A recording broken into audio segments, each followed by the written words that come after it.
Cashflow Diary Podcast, episode 222. Welcome to yet another exciting episode of the Cashflow Diary Podcast, the podcast that teaches you insider tips, tactics, and strategies for creating leverage streams of cash flow into your life. Learn from top-performing entrepreneurs, business owners, investors, and thought leaders from across the globe as they share their secrets to success. Like what you learn on this and other Cashflow Diary podcast episodes? Go to learninvestingnow.com and sign up to receive powerful tips and information that will help you succeed as an entrepreneur and investor. Now, here's your host, investor, entrepreneur, business owner, educator, speaker, author, and master facilitator of Robert Kiyosaki's cash flow game, Jay Massey. All right, ladies and gentlemen, welcome to another episode of the Cashflow Diary Podcast. I am your host, Jay Massey, and I'm glad that you're here today. And here is why. Because there is a necessary skill that many of us as entrepreneurs, we aren't necessarily gifted with. We are gifted in certain little areas that we then want to grow into bigger areas. Occasionally, we find that, maybe you're really good at baking. And then all of a sudden, you're like, dude, I wish I could make more cakes for more people, and I just can't reach them. Or if you're like me, you do the real estate thing that's hyper local, and you're still used to using paper. You're like, oh no, how on earth am I going to reach people outside of my own marketplace? Well, fortunately, with today's technology, there are many, many, many ways to go out there and communicate your message and spread it far and wide and deep. And everybody has these devices in their pocket. In fact, you're probably listening to one or on one right now. The cool thing is, there's a way for you to learn how to reach the person you want for your business and increase your cash flow there. And of course, we are talking today about marketing, specifically digital marketing, using that online thing. And instead of just checking out those cat videos, we're going to help you earn some money. More accurately, today's guest is going to teach you, show you, and educate you on the ways to make that happen. Because here's the cool thing. He's already done that for so many other companies. Today's guest is none other than Tony Delmercado of Hawke Media. And listen to just some of the companies that they've been able to work with. You probably know a name or two. Evite, Bally Total Fitness, Verizon Wireless. In fact, you're probably using their device right now. Bauer, Red Bull, and many other brands. Tony describes himself as a passionately curious dude / entrepreneur. And I absolutely like that, because if there's anybody I want to be curious, is someone who's helping me spread my message. They need to understand it. They need to understand you. So let's see what we can learn from Tony today. Tony, you there? I am. Thank you so much for having me. What a great intro. Thank you. I'm glad that you are taking the time, not only away from the business, but also the clients that you are currently serving. Because at the end of the day, marketing is super important, but yet for some reason, we forget how to do it, Yeah, it's a little bit of a foreign art. I think sometimes the day-to-day vision of a business can get in the way. There's a lot of really intelligent entrepreneurs and CEOs and business unit managers that marketing just falls off the radar. People tend to get mired in the day-to-day, but it really is mission critical, right? Right. Got to get the product out there. It falls off the radar until someone looks at the sales reports or quarterly profits and goes, hey, something's wrong. Yeah. Then we're like, cool. So what I'm going to do is I'm going to ask you the question that I tend to ask most everybody first. So don't worry, you know the answer. Everyone else knows exactly what's coming here. I tend to look at today's entrepreneurs, and of course you are one, a lot like yesterday's superheroes. You got your Superman, you got your Batman, you got Spider-Man, you got all of these people who are, they occasionally get dressed up. Entrepreneurs get dressed up. Occasionally, they use their special skills and unique abilities to save people from their own mess. And I would say, in a lot of ways, that's exactly what entrepreneurs do. But just like superheroes have an origin story, so too do entrepreneurs. Before Peter Parker was bit by the spider, he was just kind of a normal guy. So what we want to know is, before you were working with, world-renowned clients and going out there to help businesses grow their profits, we want to know who is Tony Delmercado. Yeah, that's an awesome question. I think for me, the genesis of entrepreneurship was pretty young, which is also I'm sure not uncommon with some of the guests that you've had. Not at all. I'm just wondering if you're going to be the candy seller or the lemonade stand, but I'll let you talk. Oh, fair enough. Well, lawn mowing actually. Lawn mowing. There it is. Yeah. So we, I had a great job as a kid. I worked at a golf course. It was my first job ever. I'm from west suburb of Minneapolis called Minnetonka. And, growing up there, played hockey, had a coach that managed a local golf course, which is, since been turned into a housing development, unfortunately. But my first job was at a golf course, and I remember raking sand traps and mowing lawns and stuff like that. And thinking, well, geez, this is, not a lot of money relative to how much it costs to mow my neighbor's lawn or something along those lines. And so, I just started with basically my best friend still to this day named Brent Ramsey, who's actually another entrepreneur, runs a software development company in Minneapolis. And he and I just started mowing lawns in the neighborhood. And then a friend's dad was actually a rep for Snapper, a company that made lawnmowers. And I think we got angled in on some zero finance charge deal for, young entrepreneurs doing exactly what we were doing. And we ended up developing a pretty neat little outfit with, some trucks and some trailers and a whole bunch of commercial mowers and a staff and the whole deal. And that's when we were in high school. And actually were able to sell the business before we went to college, which funded many adventures ever since. That's adventures in quotation marks, of course. Of course. Yes. Stuff to only be talked about over beers, no doubt. Now, I find it interesting, though. I hope everyone else heard that a golf course got turned into a housing development, and that's one of the reasons why we love real estate. I would have never went from golf course to housing development, but that is definitely an interesting play there. I'm curious, though, what led you to what it is that you're doing today? Because not many people, first of all, have a business in high school, let alone sell it to, I'm assuming, help with college expenses. But what was that path from the Tony from college to the Tony today?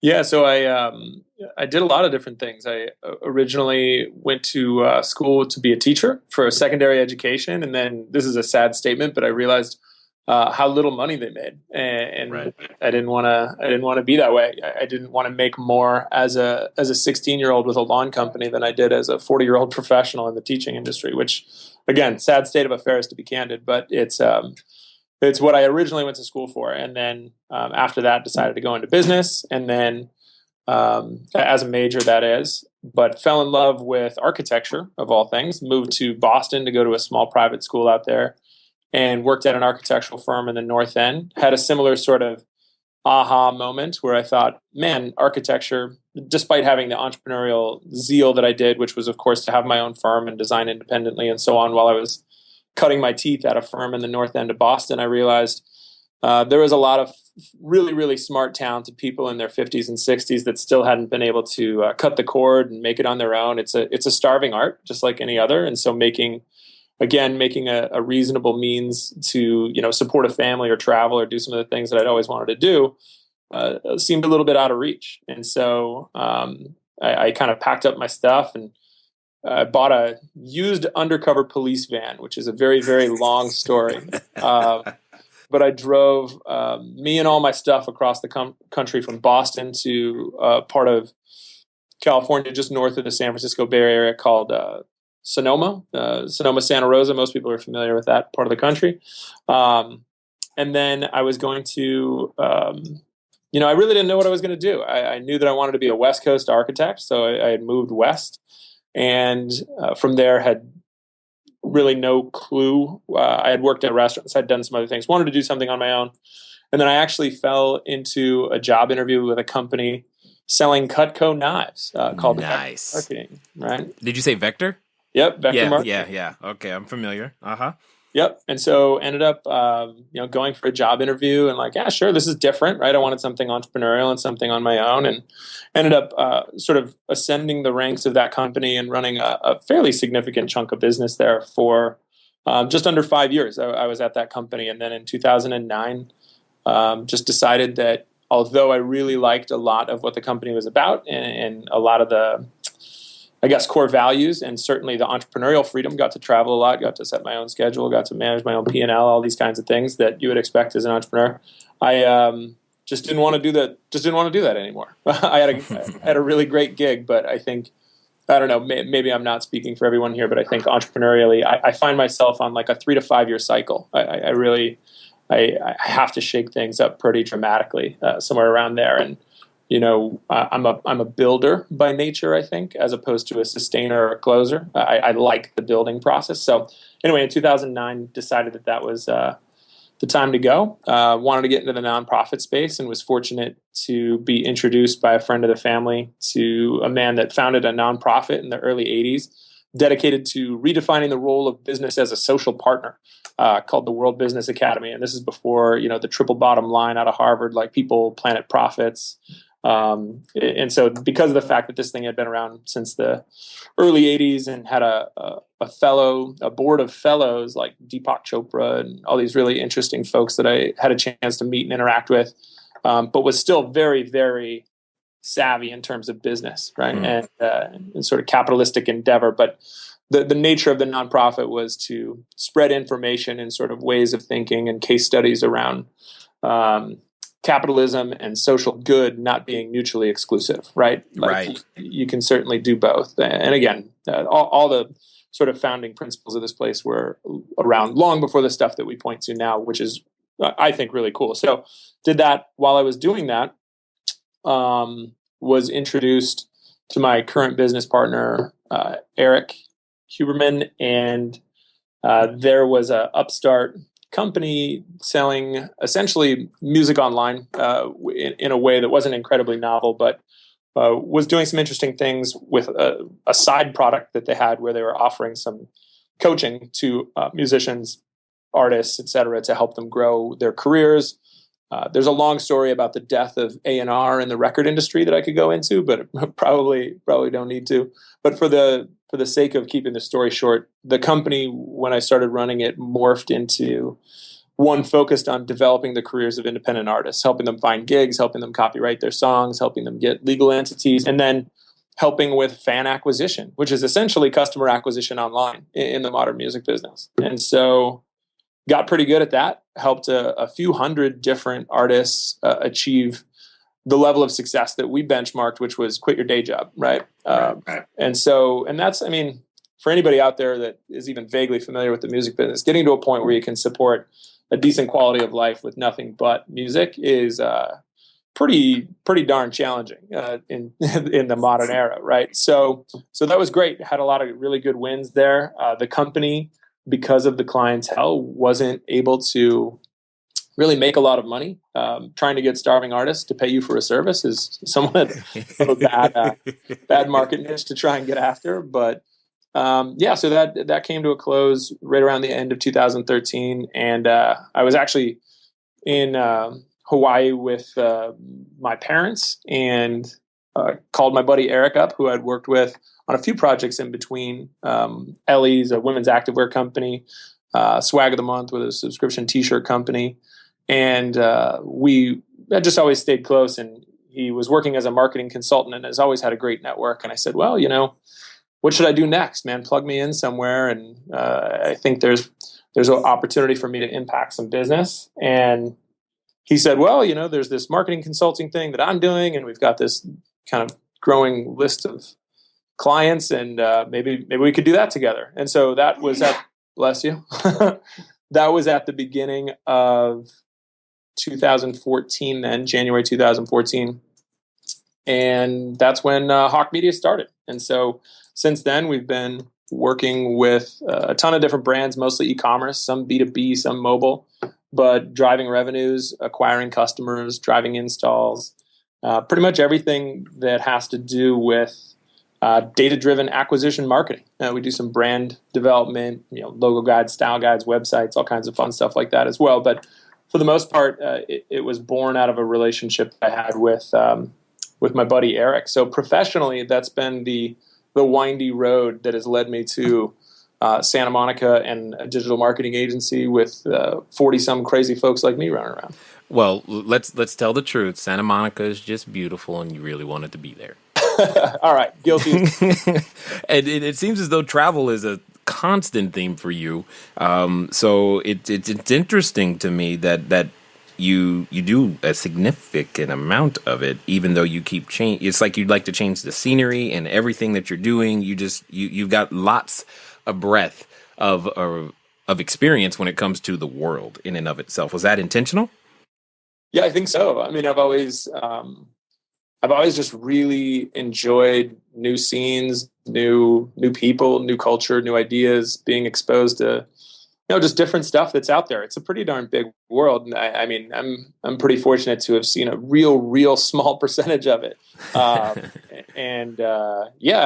do enjoy it. And I think there's, I don't know that you can ever understand what it's like to live in a community and kind of a thriving scene right now in the tech space like Santa Monica without going native, right? Without like really immersing yourself in it. And I don't think you can know what it's like to live in an East Coast city by visiting. There's a lot of great things to see in Boston, of course, as a tourist, but I just always wanted to live there. And so there's some places that I've always wanted to, go native. I've always really wanted to just like really, whether, for 6 months or 5 years, I wanted to scope it out. And I've been able to do that definitely on purpose. And I don't know how many more stops are left. There's nowhere else that I keep telling my fiance that I might go to Barcelona for a year. I don't know if she's fired up about that, but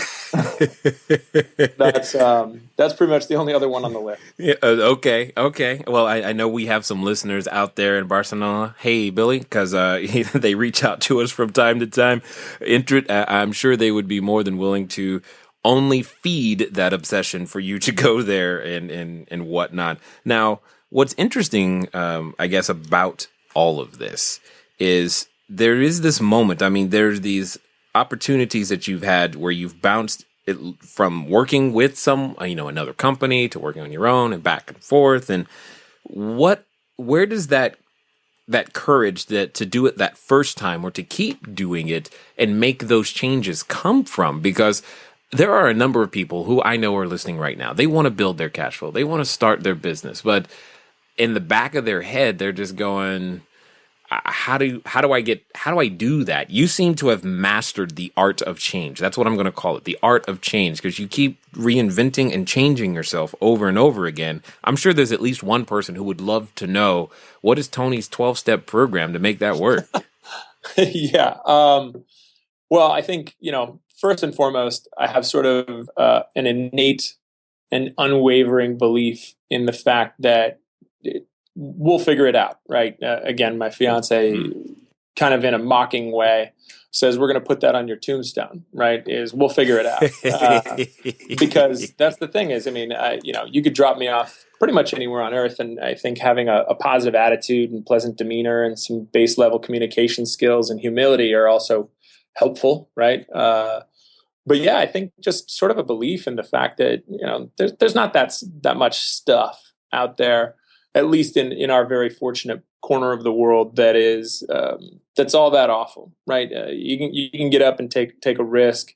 I've been fortunate as well to have great friends and a good network that I've built over the years by being a solid friend in return, or maybe to start with, and that's why they wanted to help me out, or whatever the situation might be. But yeah, I mean, so step one, just don't worry so much about it. It's not that big of a deal. Life isn't a practice run. It's pretty much the only crack we get at it, from what I understand. So I would say that having the ability to put some fears on the back burner and some confidence and faith, or whatever you want to call it, that things are going to work out, and then doing everything in your power to generate the success that you want or the scene that you want. There's tons of tropes about if you don't like your scene, change it, and that means one of two things: either change the scene you're in, or actually get up and change it. And the other one that comes to mind is the Vince Lombardi quote about luck. That's been one of my things for a long time. Is I say that I am lucky, but there's no such thing as luck, according to Vince Lombardi. It's only when preparation meets opportunity, and recognizing when an opportunity is there and having adequate preparation usually means you're a pretty lucky dude, in my case. So I don't know if I could articulate 12 steps very succinctly, but That's the start. Well, hey, you never know. We might be able to create an ebook right here and start getting some opt-in and making it work. So, hey, I'll split it with you, man. That sounds great. Let's do it. That's kind of where I was coming from. So now all of these things, and the thing that I see, as a business guy, as a real estate guy, when I look at all the things that you've done, it's like no matter the entity or opportunity, there was always this challenge or need to grow a business, to have a business acquire. In some cases, as you said, it was fan acquisition. Others with cut code, they just wanted more people selling more knives and more knives sold. Those types of things. Every business entity, organization, I don't care what you call it, has the need to grow. So what I would love to hear is when you look at today's landscape for business owners specifically, is it even a remote, and understand, I'm getting you to say this because there are a number of people who are real estate people, and that's fine. We like real estate people. The challenge is we still use paper, meaning when it comes to getting online and doing things that way, that's not our normal mode of operation, even because we're hyper local in a lot of cases. Can you still foresee a time in your position right now with all the businesses that you've had your hands in and on and around to where a legitimate business can actually ignore online or having an online presence or online digital marketing in any way, shape, or form? No. Yeah, for sure. No. I don't think there's anybody around, even those that are fairly, resistant to change. I can't imagine someone saying that they don't need rather an online presence of some kind, whether that's, simply providing some content around the local market conditions as a real estate, professional in the area, or as an investor or developer, whatever it might be, or it's a restaurant or a service industry or a plumber, or certainly having the cognizance to leverage the existing digital platforms that are out there. If you're not aware of your reputation on Yelp or Google or things like this, then that's somewhat damning. If someone's squatting on your Twitter handle or a Facebook page, I'm not saying that those are necessary for every single type of business that's out there, but certainly a web presence, given the tools today like Squarespace and Shopify and WordPress and stuff, there's really no reason other than just being oppositional to not being online, right? And sorry if I bugged any of your listeners by saying so, but yeah, there's no reason not to do. Well, I kind of did that on purpose because I run into this a lot. For a number of years, I operated with absolutely no website. Most people know this. We went from 0 to over 300 units, no websites, none of those things. We just went from step to step, customer, person to person, investor to investor on our own, just talking to people in the local market area. But there came this point where we wanted to be bigger than just our local market area, and we started learning, and I started learning all these other things. And today, when I approach new investors, one of the things that I'm helping people with, and in fact we're doing right now, is a digital marketing mastermind that teaches people, here are some of the basic things you need to be doing so that you can grow. You say you want investors. Well, they're on Facebook, believe it or not. You want to be able to move, more product, more sales, more commission, more whatever. There's a way to do it online, and you need to tap into that. Yes, the house is down the street, but the person who's going to buy the house, even though they live next door, is probably starting online. And I just think it's a necessary skill in so many different ways. Here's what I'd like to know. Why do you think so many entrepreneurs have a challenge growing their business, or more importantly, assigning proper recognition and weight towards actually learning marketing at all? Man, that's a pretty good question. I don't know why it's so challenging for entrepreneurs to develop marketing chops or learn new skills, period, for that matter. I think you highlighted at the top one of the traits that I guess I'm sort of proud of, or that I'm glad I've cultivated over the years, which is this passionate curiosity, which of course leads to skill development. Right. Right.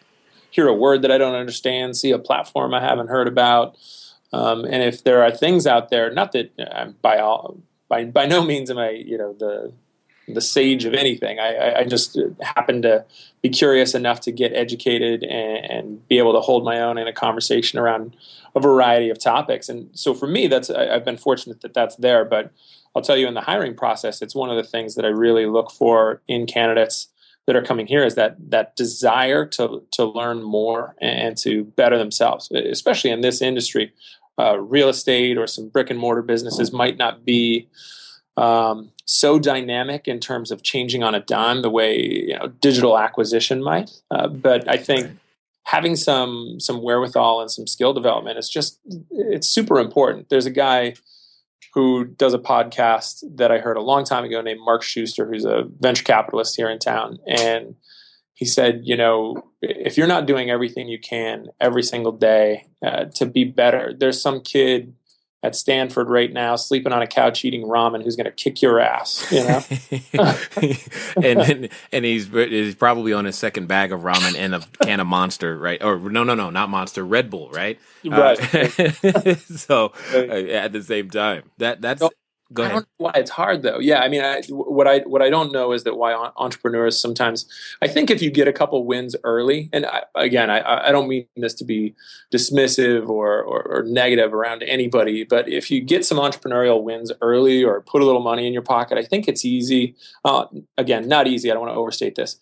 It's possible to get complacent and think you know everything. I know a lot of really, really smart guys that have had a lot of really great success, but they haven't innovated or redefined themselves or maybe gone to a different place mentally or professionally to try and sharpen the saw, and I don't know, maybe that's part of it, but to try and define why people are lazy or don't put the energy needed into marketing or sharpening their skills in an environment where you can really get some good returns on the marketing capital that you throw out there. I don't know. That doesn't sound like a very smart business person to me. Well, and the thing that I'm learning, especially from the real estate, traditional real estate guy turned online marketing, like let's figure this thing out because I get to see these returns firsthand, is just how important it has now become, how central it is to the real estate business to have this presence in so many different ways.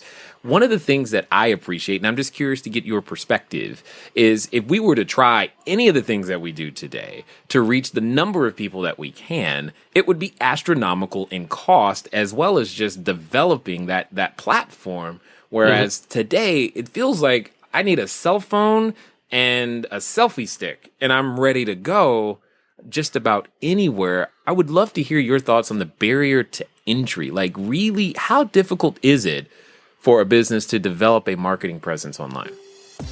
Now, just like I know, that it seems like everybody's got a website, and sometimes you could say, well, everybody but me, Jay.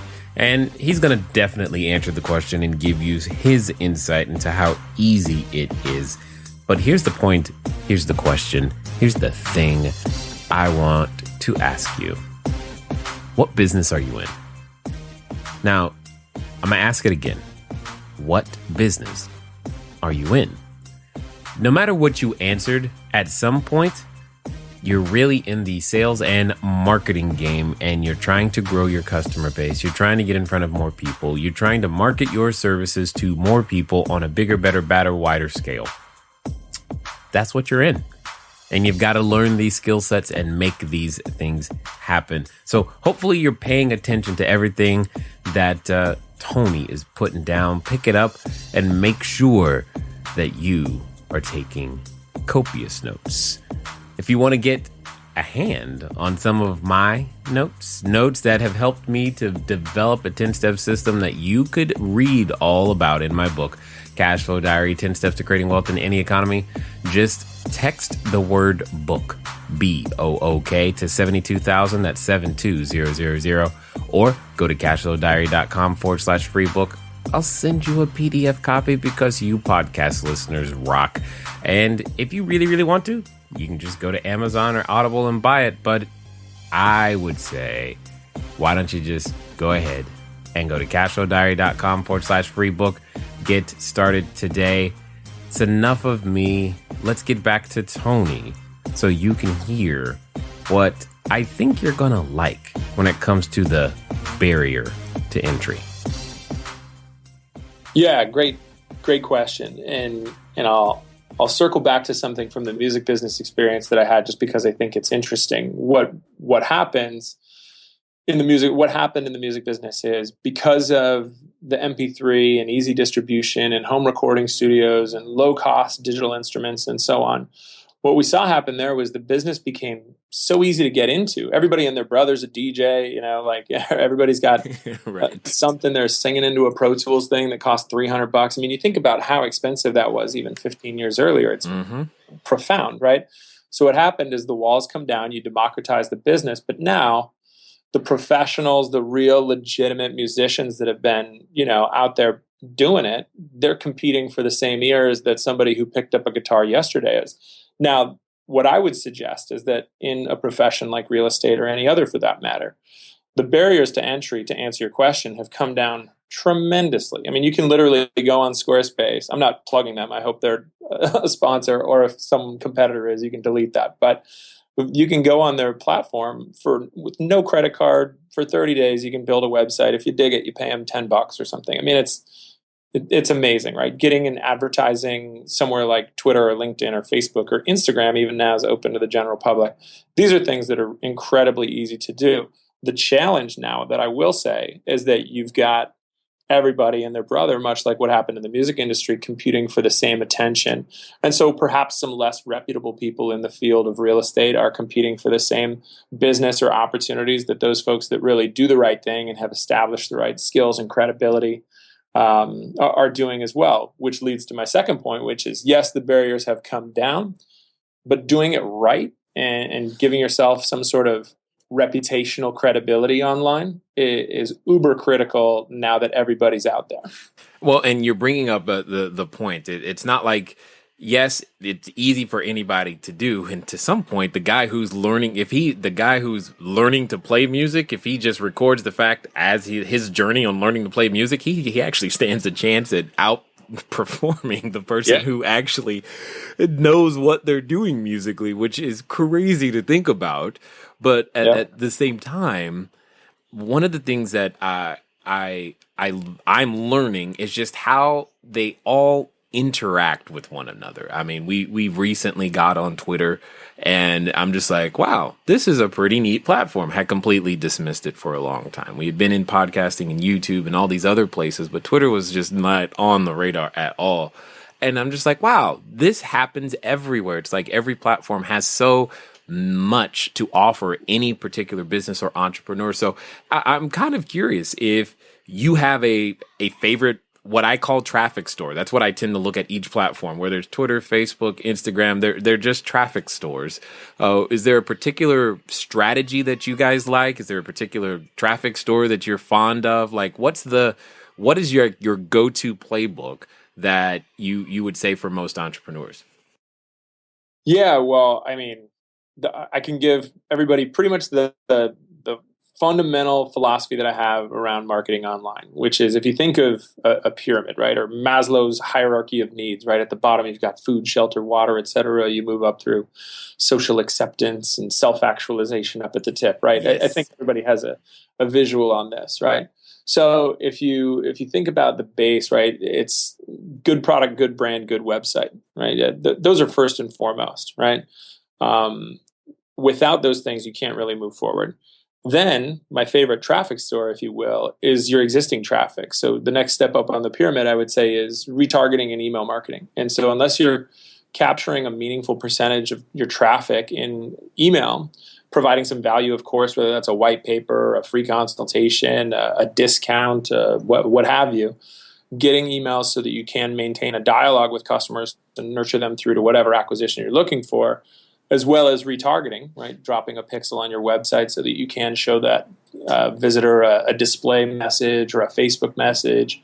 Those two things are always the lowest hanging fruit with most of the businesses that I come across. Either they're not being done at all or they're not being done well. And then if you move up from there, I would say that's when we get into traffic acquisition, right? So to answer the question of what my favorite store is, I think that it's probably for the lion's share of our clients, because they're e-commerce focused, it's probably Facebook. It's easy to show nice, pretty pictures of products to people and they click on them. And then if you have the previous two steps that I mentioned built out well, now you've got a solid mousetrap. So when someone does come to the site, you're going to be able to nurture them through to a transaction. If it's a B2B client, it might be something more content driven, a content strategy where you're producing a lot of great content, much like this podcast, or white papers or topical think pieces that are then used to sort of begin that dialogue again with a potential customer or partner that you nurture through that process. Well, you brought up something that I'm actually glad you did. I have an article on the blog that talks about relationships are built, not bought, and oftentimes the expectation from the entrepreneur is, okay, I've got a website, and now where do I just go find the people who are going to buy today? And you keep mentioning this nurture process. So could you talk to that a little bit? Yeah, well, I'm glad we're on the same team here, man. We can do this podcast again. I was going to have to get angry. No, I'm just kidding. I would never. But I think that there's way too often people get really short-sighted, frankly, about traffic acquisition. Let's say, best case scenario, you're a really, really strong converting website selling cool shoes, right? I can tell you, if you're converting 3% of your traffic to a sale, that's phenomenal, right? Yeah. So what happens to the other 97%? Are we just, you're telling me for every $100 I spend, I'm only getting 3 back, and I'm just fine with throwing the other 97 in the trash? That's insane, right? So I look at traffic in much the same way, where when someone comes to the website, they've expressed interest in some way, shape, or form. So let's give them an opportunity to continue that dialogue, whether that's through email or whether that's through remarketing on display or on Facebook. Facebook's a utility now. I think for a long time it was perceived as, oh, it's a social network. You can't drive any business there. It's a utility. It's just like the water company. People are there all the time. There's 25% more advertisers on Facebook today than there were a year ago, which is staggering because there was a lot a year ago. But there's these really competitive spaces. So as it becomes more expensive, more costly, more challenging, more competitive to add traffic, we have to nurture these customers through to that conversion. So that could be through email marketing is the easiest, and automated email marketing we find to be really effective. So what you're doing is crafting a user experience based on that person's behavior. Maybe if they visit a certain page on your website, you send them a specific kind of message or a specific kind of content. If they open that, then we're probably going to feed them some more content or some more kind of dialogue that makes sense relative to what their journey is. If they don't open the first 3 emails I send them, they're disengaged. I've tried everything I can. Well, now I might want to win them back and say, hey, what happened? You came here. It seemed like something you were interested in, and now you're not. Did I make you angry? What's going on, right? And really thinking through how you're emailing people based on their behaviors. A lot of if this, then that kind of statements, as opposed to the batch and blast, what I think is our mentality of like, here's our newsletter that we do arbitrarily because it's Tuesday. And look, we're guilty of some of this stuff too. At Hawke Media, we put out a newsletter every other week because that's what people are used to. But it still makes me cringe a little bit when we do it, right? Exactly. But this is the thing. The thing I'm enjoying about this is you're just really tailoring a relationship building process done through automation, done through using online techniques, as opposed to just picking up. I mean, previously, we would just go meet people in person and talk to them. And that's how it worked. And based upon their behavior, like you just said, the conversation would change. And you're just saying, here's a way to do it online. Yeah, absolutely. I think that there's a multitude of ways to do it online that are still authentic, right? I think authenticity is something that's important. If you're just BSing people and sending them 20% coupon and then a 25% coupon and a 30% coupon. Consumers are savvy, right? I mean, people know what's going on these days. And so I think having some level of authenticity ties into that base of the pyramid I referenced earlier, which is about some brand, right? You got to have a good product, got to have a good website, you got to have some good brand. And that has to do with how you communicate. And then just to finish off that piece, the tip of that pyramid I would refer to as social proof. So if you have some PR, if you have some third-party validation, whether that's from reviews or testimonials or case studies, that stuff is gold. And then you can pepper that into the dialogue as well. So those customers that are sitting on the fence or people that might not convert to whatever you're trying to get them to convert to, send them some third-party evidence and remind them, like, hey, the same way you would when you pick up the phone. I get how you feel like maybe this isn't the right thing for you right now. In fact, Chris felt the exact same way, but what he found was, it was a pretty good partnership, or it was a pretty good product or whatever. And you can do a ton of what you would normally do on the phone or in person through some intelligently designed email marketing automation and retargeting, and again, just the whole thing. But yeah, obviously I'm enthusiastic about it. It's what I do every day. But there's a lot out there in the digital marketing space.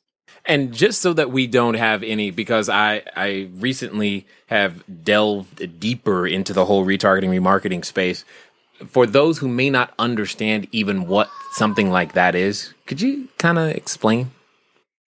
Sure. Yeah. So the basics of retargeting or remarketing, there's a couple third-party providers that will do it. Most notably, AdRoll and Steelhouse, I think, are the big ones. But you can also go directly through the display networks, like the Google Display Network is probably the most popular, or Facebook. And what you will do on either of those platforms is they'll give you a little script, or what sometimes is referred to as a pixel. And a little script is just a little block of code. It's probably 12, 15 lines of code, nothing crazy. You drop that into your website. If you use a WordPress or a GoDaddy product or a Squarespace product or anything out there that's third-party, off-the-shelf, easy, they'll have instructions for it. And you just take that little piece of code, you drop it into the back end of your website. And then what will happen is that will drop what's called a cookie, right, on every browser of a user that comes to your site. Now, users can turn off cookies and you're not doing anything crazy. It's all very, very ubiquitous in the internet today. In fact, look at most websites, there's dozens of cookies, right? So anyway, once you drop that cookie, now Facebook or Google knows that you've been on, let's call it Hawke Media, right? So if you go to Hawke Media right now and you see my website, what will happen is that if next time you log into Facebook, I might show you an ad. You might see an ad for Hawke Media and you'll go, man, how did they know I was on their website?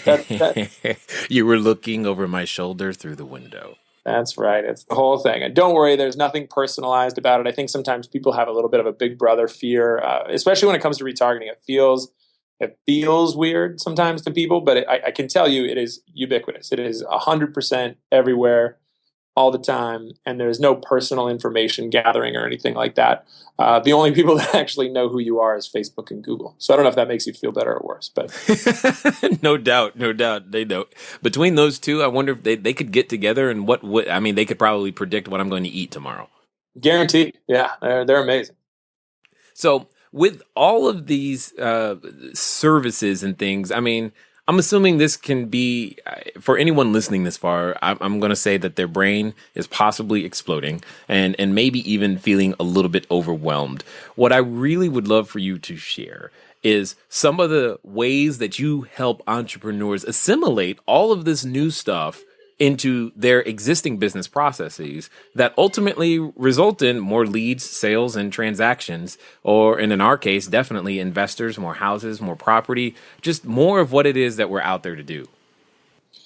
Yeah, well, for us at Hawke, we've always taken the approach sort of stemming from the brand side or the entrepreneur side, right? It's an agency which often gets referred to as the dark side, right? You go talk to somebody who's a director of digital marketing at a large company and let's say, oh, agencies, XYZ.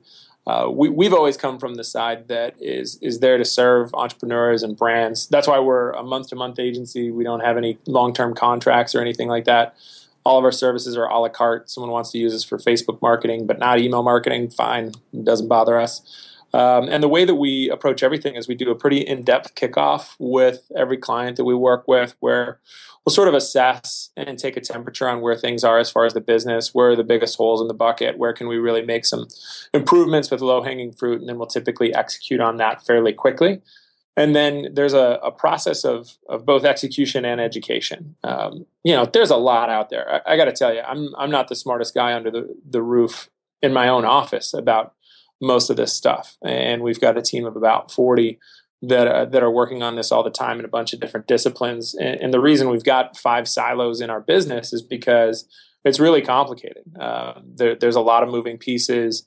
The whole nature of digital attribution is flawed. It's an imperfect science, but we know enough to impart some of that wisdom on everybody that we work with. And we take a pretty consultative approach with the folks that we work with to generate more sales, more leads, et cetera. Again, if it sounds corny, but if I can reference that pyramid or that hierarchy, that's really the approach that we take with virtually everyone. Certainly when we're doing some diligence up front, is let's make sure that the product's solid, the brand's solid, the website's solid, and make tweaks to improve all those things, and then make sure that we've got a good mousetrap built.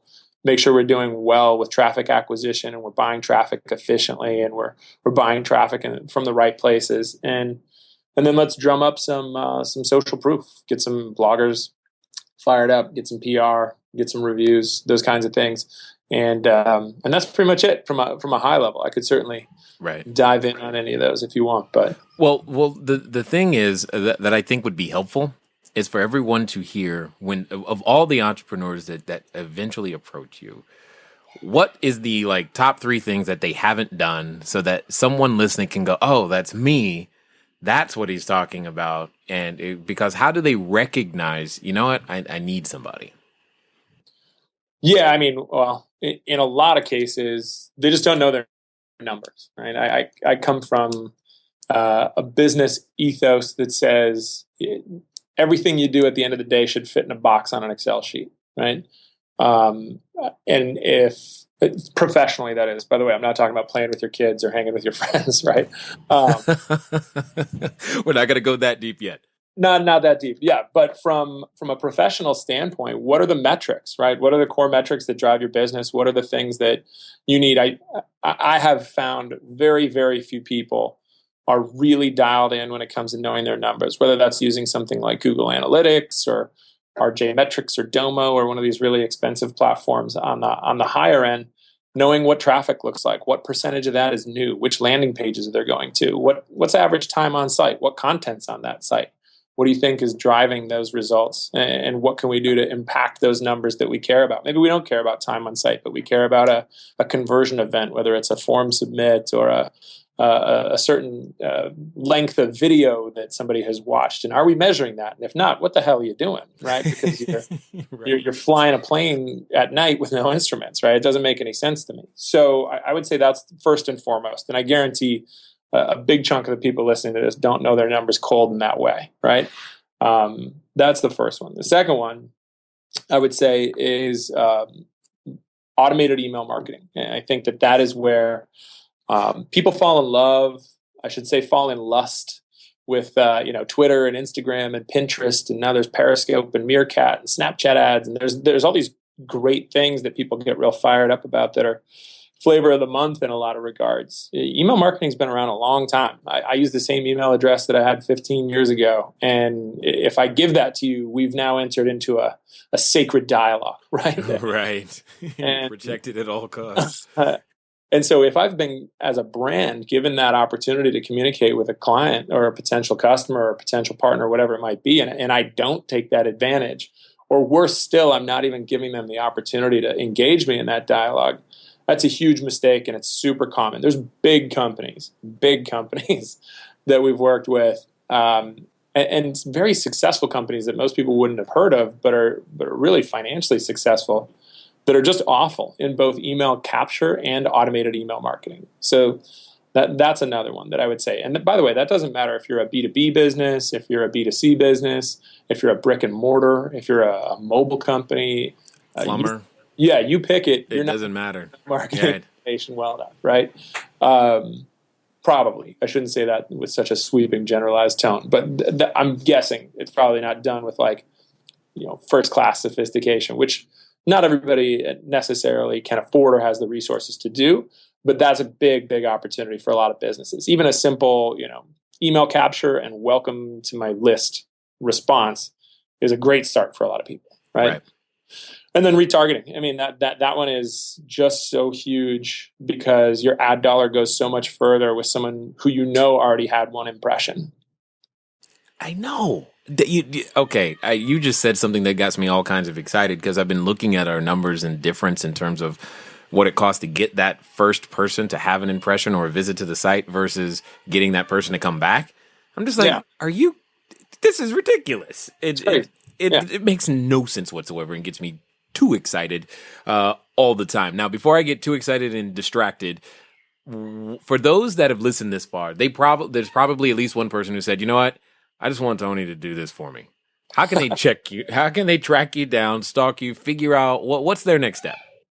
Yeah, hawkemedia.com. There's a free consultation link. We've got a really solid staff of biz dev people over here that would be more than happy to take a call with you and tell you where there's some opportunity. If nothing else, you'll learn something from the call.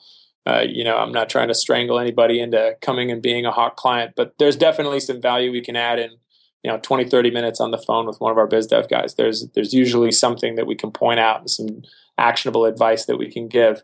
And then if we end up, working together, awesome. Then we have a pretty rocking team over here that's able to build businesses. And, what I always say, just as a quick, credibility note, is we're a month-to-month agency that's been around for 2 years and been profitable since day one, scaled from 2 people to over 40. So obviously we know what we're doing. Otherwise we'd get fired a lot.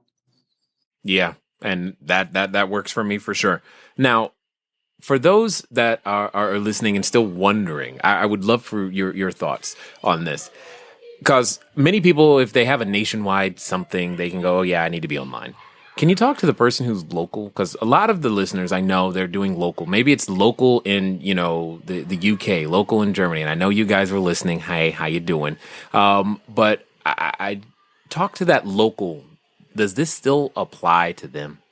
Totally. Yeah, 100%. And shout out to the overseas contingent. That's awesome that you guys have some international listeners. I think that oftentimes where we've seen incredibly low CPMs and CPC, like impressions, right? So for those not familiar with the lingo, the cost per 1,000 impressions, it's cheaper to advertise oftentimes in other countries besides the States on the most popular platforms. And therefore, with the same percentage of click-throughs or the same efficacy of an advertisement, you're essentially getting traffic to your website for cheaper. And we work with businesses here, fortunate to be involved in a East Coast transplant called Tasty Delight. Anybody on the East Coast probably knows who they are. Super awesome. They just opened up here in Santa Monica, or actually the opening party, I think, is this week, something like that. Anyway, we did a ton of work with them that was literally in 2 zip codes, right? Nice. And it was awesome, right? I mean, I think that they're going to have a pretty fruitful launch and a long history here. So there's tons of stuff that you can do locally. Oftentimes, it's just like anything else. If you want a national audience, you got to have a national budget. If you want to reach a local audience, you probably only need a local budget. And there's great stuff in every platform that you can do with targeting that's either specific to a niche or specific to a geography or specific to just about anything. I mean, it's, again, for those people that get weirded out by this kind of stuff, there's an alarming amount of information out there that you can target as an advertiser. So geography is pretty easy in that sense. Right? I think we should do a campaign targeting moms who eat peanut butter and jelly sandwiches only on the weekend. How about that? No problem. No doubt.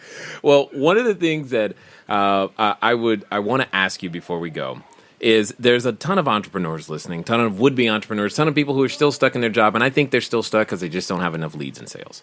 Obviously, that's something that you can help with, but there's this other thing going on in the back of their head. They want to be the superhero. They want to become that entrepreneur. They want to go and pick out their tights and their cape and their mask and start serving people, but they still have that voice in the back of their head, Tony, and I know you know the voice I'm talking about. You've dealt with it. You've overcome it. You slay it day in, day out. Yet, some still have not managed to do so. So what I would love to hear is, to the person who right now is still dealing with that voice in their back of the head and hasn't planted their flag in the sand, saying, here is what we are going to do and how we're going to get it done and who we serve, but they're still dealing with that voice. What would you have to say to them right now? In all seriousness, it sounds really cliche, but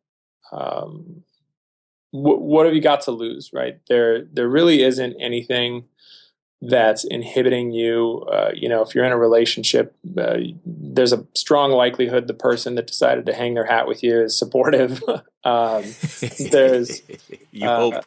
Yeah, you hope, right? Fingers crossed. It might not be universally true, but I think that there's just the risk threshold, as you pointed out earlier, is so low. The barriers to entry are so low to really just like get out there and carve something out on your own. And I think if it's something that you think about frequently enough to where it's this splinter in your mind, then that's really all you need as far as motivation to say, hey, look, this is a persistent complaint. This is something that I know I need to break away from. I want to forge out on my own. And if you need an excuse to pull the trigger, again, I think probably every day. There's an expression, I don't know who I got it from, but this is, life is not a practice run. This isn't a warm up for something, right? If you're not working on your best idea right now, you're wasting time.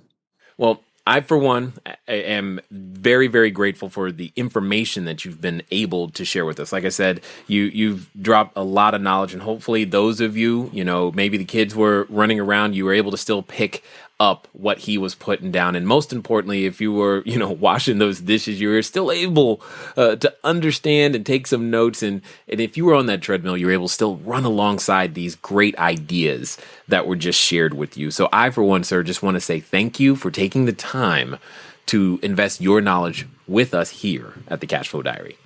Yeah, my pleasure. I'm excited for your audience to hear this stuff, and email me anytime. Tony at hawkemedia.com. Happy to respond in any way that I can. I definitely like helping people. I've gotten a lot of help along the way as well. So thanks for having me. It's been great.